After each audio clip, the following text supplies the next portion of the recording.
Subscribe SIM SIM kids channel. Subscribe SIM SIM kids channel. पुराना नाई था और सभी लोग बाल कटवाने के लिए उसके पास ही आते थे। रत्नों का एक बेटा जग्गू था जिसे अपने साथ काम पर लगाने के लिए दिन रात उससे मिन्नतें करता था। अरे बेटा, अब मैं बूढ़ा हो रहा हूँ, तुम्हें अब मेरा काम संभाल लेना चाहिए। तुम्हें कितनी बार समझाया है, एक नाई का बेटा नाई ही बनता है, राजा नहीं बन सकता। परंतु तुम्हारे भेजे में तो कोई बात ही नहीं। तुम मेरे साथ काम सीखना शुरू करोगे तभी तो दुकान संभाल पाओगे। नहीं नहीं, मुझे ये नाई का काम नहीं करना, मुझे ये काम बिल्कुल भी पसंद नहीं। अच्छा, एक नाई के बेटे होकर तुम ये सब ये काम नहीं पसंद? तुम नाई नहीं बनोगे तो क्या राजा बनोगे? बाप बेटे में आए दिन यही खटपट चलती रहती, परंतु जग्गू किसी भी तरह से अपने बाप का काम संभालने के लिए तैयार नहीं था। वो हमेशा मन ही मन सोचता कि किस तरह वो इस काम से पीछा छुड़ाए। रोज की बहस से तंग आकर आखिर एक दिन जग्गू घर छोड़कर चला जाता है। जग्गू अपना गांव छोड़कर दूसरे गांव की तरफ चल देता है और मन ही मन सोचता है, मैं इस गांव को ही छोड़कर चला जाता हूँ। किसी दूसरे गांव में जाकर नई जिंदगी शुरू करूंगा, जहाँ मुझे कोई न जानता हो। वहाँ मैं किसी को नहीं बताऊंगा कि मैं एक नाई का बेटा हूँ। इस तरह चलते चलते जग्गू अपने गांव से काफी दूर एक अजनबी गांव में पहुंचता है। सामने उसे एक मंदिर दिखता है। जग्गू मंदिर के अंदर चला जाता है। मंदिर के पंडित जी उससे पूछते हैं, अरे बेटा, तुम क्या यहाँ नए आए हो? आज से पहले मैंने तुम्हें कभी नहीं देखा। जय पंडित जी, प्रणाम। मैं काफी दूर के एक गांव से यहाँ आया हूँ। मैं इस गांव में किसी को नहीं जानता। क्या मैं आपके मंदिर में विश्राम कर सकता हूँ? बेटा, तुम कहाँ से आए हो और तुम्हारे पिताजी क्या काम करते हैं? अपने बारे में कुछ बताओ। पंडित जी का सवाल सुनकर जग्गू सोच में पड़ जाता है कि अब क्या बोले। सच तो नहीं बता सकता था। जी पंडित जी, मेरे पिताजी रतनुनाथ शर्मा अपने गांव के जाने माने पंडित हैं और मेरा नाम जग्गू शर्मा है। अच्छा अच्छा, तो तुम पंडित परिवार से हो, परंतु घर छोड़कर यहाँ क्यों आ गए? मैं अपने घर से दूर रहकर कुछ सीखकर अपने बलबूते पर कुछ करना चाहता हूँ, परंतु अभी मेरी समझ में कुछ नहीं आ रहा कि मैं कहाँ जाऊँ। देखो बेटा, पीछे ही मेरी कुटिया है। मैं वहाँ अकेला ही रहता हूँ और इस मंदिर की देखभाल भी मैं ही करता हूँ। तुम चाहो तो मेरे साथ रह सकते हो। तुम इस मंदिर का सारा काम संभाल लेना, जैसे कि इसकी साफ सफाई, पूजा वगैरह की तैयारी। मैं तुम्हें सब कुछ सिखा दूंगा। पंडित जी की बातें सुनकर जग्गू बहुत खुश हो जाता है और मन ही मन सोचता है, लगता है तीर निशाने पर ठीक लग गया है। इस पंडित को कोई शक नहीं हुआ और ये मुझे भी पंडित ही समझ रहा है। बस फिर क्या था, अगले ही दिन जग्गू ने अपना भेष बदलकर पंडितों जैसा कर लिया। सिर पर चोटी, धोती कुर्ता और माथे पर तिलक और गले में माला। पंडित जी के साथ मंदिर में काम करने की वजह से सभी लोग उसे पंडित ही मानने लगे और वो भी पंडित जी के साथ रहते रहते पूजा की सारी विधियाँ, मंत्र उच्चारण, आरतियाँ सब सीख गया। अब पूरा गांव उसे पंडित जग्गू शर्मा के नाम से जानने लगा और उसका जीवन मजे में कटने लगा। उसी गांव के एक सेठ पंडित दीनदयाल शर्मा गांव के सबसे अमीर व्यक्ति थे, परंतु उनकी शादी नहीं हुई थी, जिस कारण उनका इस दुनिया में कोई नहीं था। अरे पंडित जी, परसों हमारे घर में हवन और पूजा है, आपको याद है ना? पूरी तैयारी कर लीजिएगा और समय पर पधार जाइएगा। है जी जी सेठ जी, मुझे अच्छी तरह याद है। आप हर साल ये हवन और पूजा करवाते हैं और गरीबों में दान बांटते हैं। आप चिंता न करें, मैं सब तैयारी के साथ पहुंच जाऊंगा। पंडित जी जग्गू से कहते हैं, जग्गू, परसों सुबह सेठ जी के यहाँ हवन है। वो हर साल ये हवन और पूजा करवाते हैं। तुम्हें सामान की लिस्ट दे दूंगा, सारा सामान कल ही खरीद कर मंदिर में रख देना। परसों सुबह जल्दी ही हमें उनकी हवेली पर जाना है। नियमित समय पर पंडित जी और जग्गू सेठ जी की हवेली पर पहुंच जाते हैं। इतनी विशाल हवेली देखकर जग्गू हैरान रह जाता है और सोचने लगता है, इतनी बड़ी हवेली, वाह, ये तो बहुत पैसे वाले सेठ जी लग रहे हैं। लगता है खूब माल मिलेगा। पंडित जी और जग्गू सेठ के यहाँ बहुत अच्छे से पूजा और हवन संपन्न करते हैं। जग्गू को इतनी निष्ठा से पूजा और सभी कार्य करते देख सेठ जी पंडित जी से पूछते हैं, ये लड़का कौन है? पहले तो इसे कभी नहीं देखा। हाँ सेठ जी, कुछ ही दिन पहले ये मेरे पास आया है। पंडित घराने से ही है। इसके पिता भी अपने गांव के पंडित हैं। बहुत ईमानदार और मेहनती लड़का है। जग्गू को जब पता चलता है कि सेठ जी का इस दुनिया में कोई भी नहीं है, उसके दिमाग में एक तरकीब आती है। किसी भी तरह ये सेठ जी को बातों में फंसाकर इनके घर में अपनी जगह बनानी होगी। क्योंकि जग्गू काफी चालाक किस्म का लड़का था, वो सेठ जी के यहाँ आना जाना शुरू कर देता है। किसी भी बहाने से वो अक्सर सेठ जी के यहाँ आता और उनसे ऐसी मीठी मीठी बातें बनाता कि कुछ ही दिनों में सेठ जी उसे बहुत पसंद करने लगे। एक दिन पंडित दीनदयाल मंदिर में दर्शनों के लिए आते हैं, तो वापस जाते समय सीढ़ियों के पास उनकी सोने की चेन गिर जाती है।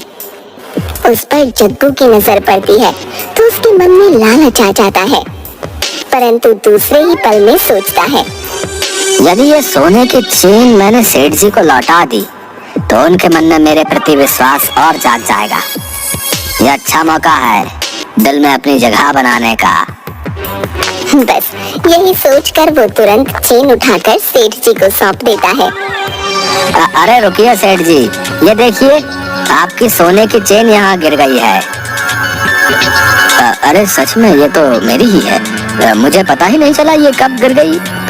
भाई तुम बहुत ईमानदार लड़के हो, वरना कोई और होता तो इतनी महंगी चेन कभी वापस नहीं करता।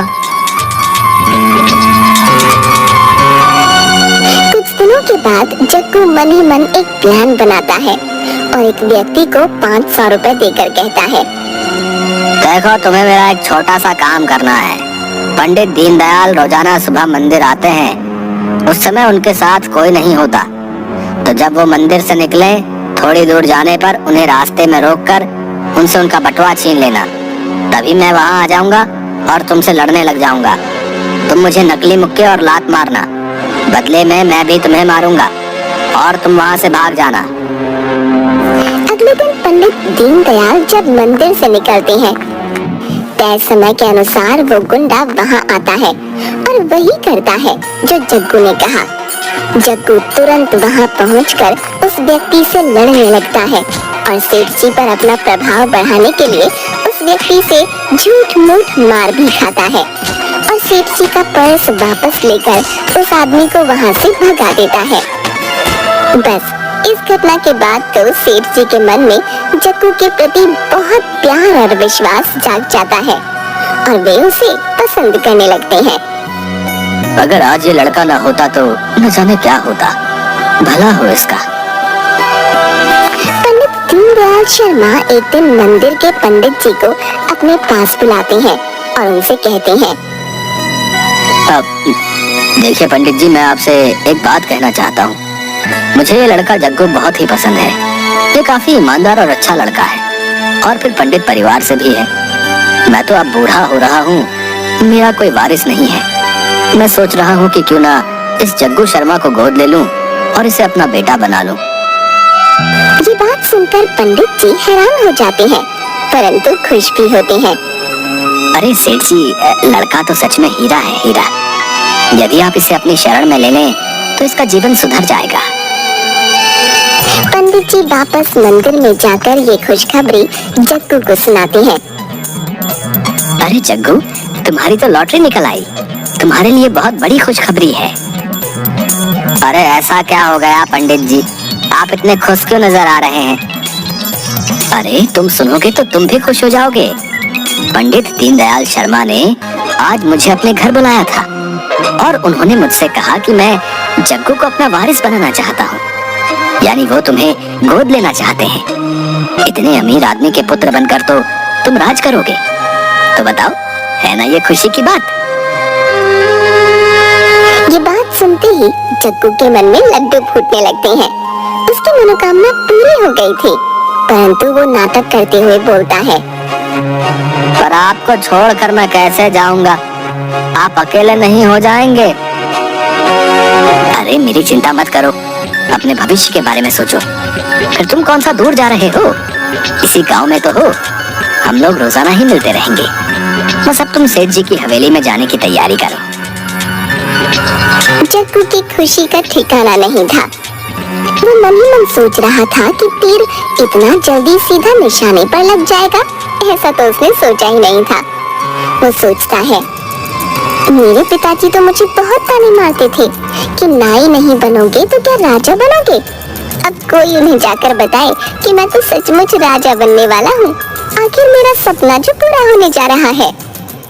बस कुछ ही दिनों में पंडित दीनदयाल शर्मा जग्गू शर्मा को अपने घर पर अपना पुत्र बनाकर रख लेते हैं और धीरे धीरे उसे अपने कारोबार के बारे में समझाने लगते हैं। जग्गू तो खुशी के मारे फूला नहीं समाता। उसने इतना पैसा और ऐसा ऐशो आराम तो कभी सपने में भी नहीं देखा था।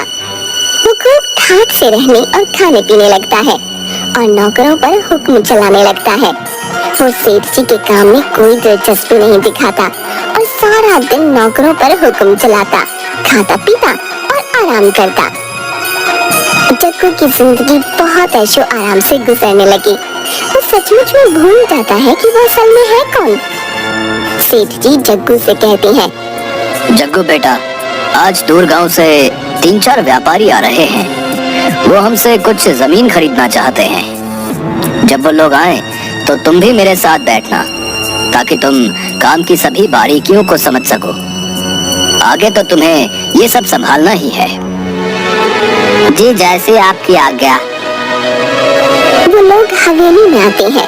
सेठ जी जग्गू को भी बुला लेते हैं। अब मैं आप लोगों का परिचय अपने पुत्र से करवाना चाहता हूँ। ये है मेरा पुत्र जग्गू। सेठ जी जग्गू को उन लोगों से मिलवाते हैं। उनमें से एक व्यक्ति जैसे ही जग्गू को देखता है वो चौंक उठता है। वो व्यक्ति जग्गू को काफी देर तक घूरता रहता है और सेठ जी से पूछता है, ये आपका पुत्र कैसे हो सकता है? हमने तो सुना था आपकी कोई संतान नहीं। आपने ठीक सुना था, मैंने इसे गोद लिया है। इस पर व्यक्ति बोलता है, आप तो घराने के पंडित हैं, आपने एक नाई के लड़के को गोद कैसे ले लिया? सेठ जी सुनते ही गुस्से से लाल पीले हो जाते हैं। अब नाई का लड़का? अब ये क्या बकवास कर रहे हो? ये तो पंडित घराने से है। चाहो तो गांव के पंडित से पूछवा सकता हूँ। इस पर व्यक्ति बोलता है, मैं इसे पहचान गया हूँ। ये मेरे ही गांव के नाई रत्नों का इकलौता बेटा जग्गू है, जो कि अपने बूढ़े बाप को इस उम्र में अकेला छोड़कर यहाँ मजे कर रहा है। ऐसी बातें सुनकर जग्गू के पैरों तले जमीन खिसक जाती है। वो डर जाता है कि अब तो उसकी पोल खुल गई है। जग्गू ये नहीं जानता था कि झूठ की उम्र ज्यादा नहीं होती। वो एक ना एक दिन सबके सामने आ ही जाता है। जग्गू घबराकर सेठ जी से माफी मांगने लगता है। अब सेठ जी मुझे माफ कर दीजिए, मैंने आपसे झूठ बोला था।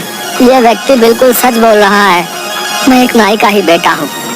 मंदिर में पंडित जी के पास रहने के लिए मैंने ये झूठ बोला था कि मैं पंडित घराने से हूँ। ऐसी बातें सुनकर सेठ जी को बहुत गुस्सा आता है। अपने नौकरों से कहकर सेठ जी जग्गू को धक्के मरवाकर घर से बाहर निकाल देते हैं। उसका इतना बड़ा झूठ पकड़े जाने पर गांव के सभी लोग उसे उस गांव से धक्के मार मार कर बाहर निकाल देते हैं। आखिर सब जगह से धक्के और गालियां खाने के बाद जग्गू अपने पिता के पास वापस गांव में जाता है। जग्गू को देखकर उसके पिता उसे गले लगा लेते हैं। जग्गू उनसे माफी मांगता है। पिताजी मुझे माफ कर दीजिए, मैंने अपनी हैसियत को भूलकर बहुत ऊंचे ऊंचे ख्वाब देख लिए, और सबसे बड़ी बात यह कि मैंने उन्हें पूरा करने के लिए गलत रास्ता अपनाया। लोगों से अपने बारे में झूठ बोला और आपको इस उम्र में अकेला छोड़कर चला गया पिताजी। इन्हीं सब बातों की मुझे सजा मिली है। आइंदा से मैं ऐसी कोई गलती नहीं करूंगा। मैं समझ गया हूँ कि कोई भी काम छोटा या बड़ा नहीं होता। हमें अपनी सच्चाई को अपनाकर पूरी ईमानदारी से अपना काम करना चाहिए, ना कि झूठ व मक्कारी से जिंदगी जीने के बारे में सोचना चाहिए। जग्गू की बातें सुनकर उसके पिता कहते हैं, यदि सुबह का भूला शाम को घर आ जाए तो उसे भूला नहीं कहते। तुम्हें अपनी गलती का एहसास हो गया और तुम लौटकर मेरे पास आ गए। बस मैं तो इसी में बहुत खुश हूँ। तुम्हें जिंदगी ने बहुत अच्छी सीख दे दी है। अब आइंदा तुम कभी भी अपने जीवन में रास्ता नहीं भटकोगे।